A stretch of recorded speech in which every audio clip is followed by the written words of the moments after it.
دوستوں، آج میں ایک بات پوچھنا چاہتا ہوں اپنے مسلمان بھائیوں سے اور غیر مسلم جو ہندو دھرم کے ہیں، دونوں سے میں یہ پوچھنا چاہتا ہوں، ایک سوال ہے میرا کہ آپ جب شادی کرتے ہو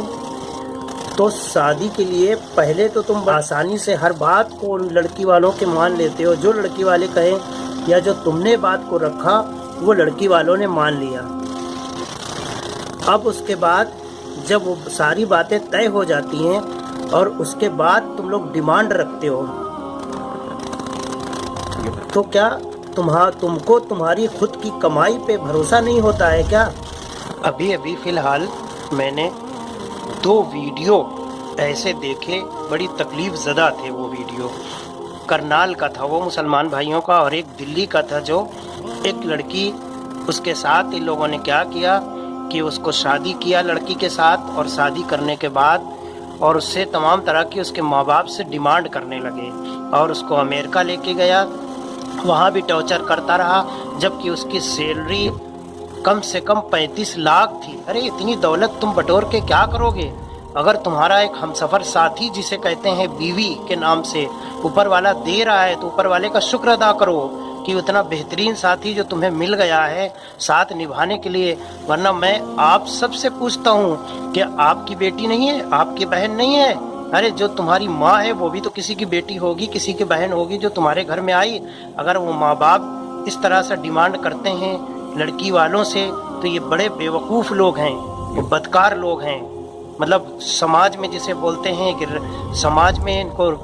بیٹھنے کے ساتھ میں رہنے کے لائق نہیں ہے۔ اس طرح سے چاہے وہ مسلمان کے ہوں، چاہے وہ ہندو دھرم کے ہوں، کوئی بھی ہو، اگر کوئی ڈیمانڈ لڑکی کے رکھتے ہیں تو آپ خود سوچو، کوئی بھی شخص ہو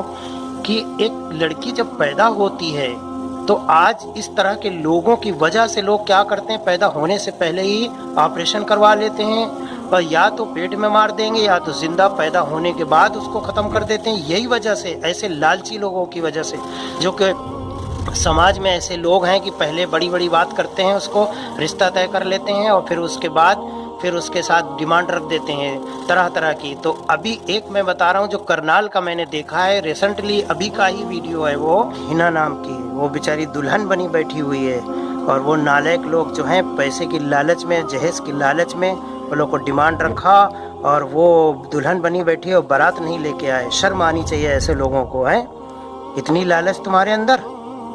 اور شرم آنی چاہیے کہ مسلمان ہو کہ تم ایسی حرکت کرتے ہو۔ چلو تم غیر مسلم بھائی نہیں سمجھتے ہیں، وہ ایک الگ چیز ہے، ان کو بھی سمجھنا چاہیے، مگر تم تو مسلمان ہو کہ اس طرح کی حرکت کرو۔ کسی کی بہن بیٹی لڑکی کے اوپر اس کیا بیتتی ہوگی، بیچاری اس لڑکی کا کیا قصور تھا؟ اس کے ماں باپ بیچارے کیسی محنت کرتے ہیں، ٹینٹ لگایا، کھانے والے بلایا، سب کچھ کھانے کا انتظام کیا، سب کچھ ہے۔ جس دن تمہاری بہن بیٹی ہوگی تب تمہیں احساس ہوگا اس بات کا کہ ہاں یہ ہم نے غلط کیا۔ اور اتنا بھی زیادہ یہ نہ کرو ظلم کہ جو اللہ کو برا لگ جائے، اور تمہاری جتنی بھی دولت ہو تمہاری بیماریوں میں سب لگا دے اور سب کہیں کے نہیں رہ جاؤ گے، تم تو کھانے کے لیے محتاج ہو جاؤ گے۔ اس سے ڈرو اللہ کے عذاب سے،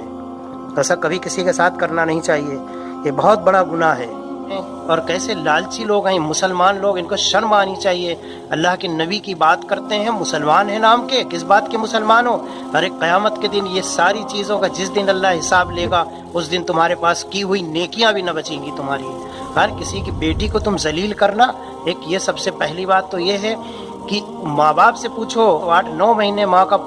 پیر جو ہے قبر میں لٹکتا رہتا ہے، ماں سے پوچھو کتنی تکلیف ہوتی ہے، اور پھر وہ 9 مہینے تک اپنے بچے کو پالتی رہتی ہے پیٹ میں، پھر اس کے بعد پیدا ہوتی ہے وہ لڑکی، پھر اس کو پیدا ہونے کے بعد اس کو پڑھانا لکھانا، ساری خواہش ضرورت پوری کرنا، اور اپنے لفتے جگر اور اپنی پیاری کو اور تمہارے حوالے کر دیتی ہے جب جوان ہو جاتی ہے، اور اس کے بعد بھی اس سے بھی بڑا تم کو جہیز چاہیے؟ کوئی اپنی بیٹی کو اپنے جسم کے اپنے ٹکڑے کو اور تمہیں دے دے، یہ کتنی بڑی خوش نصیبی کی بات ہے۔ وہ اوپر والے نے ایسا سسٹم بنا دیا ہے، اور اس کے اوپر بھی تم ڈیمانڈ رکھتے ہو کہ مجھے جہیز میں اتنا چاہیے، اتنا چاہیے، اتنا چاہیے۔ ارے شرم سے مر جانا چاہیے۔ جو جس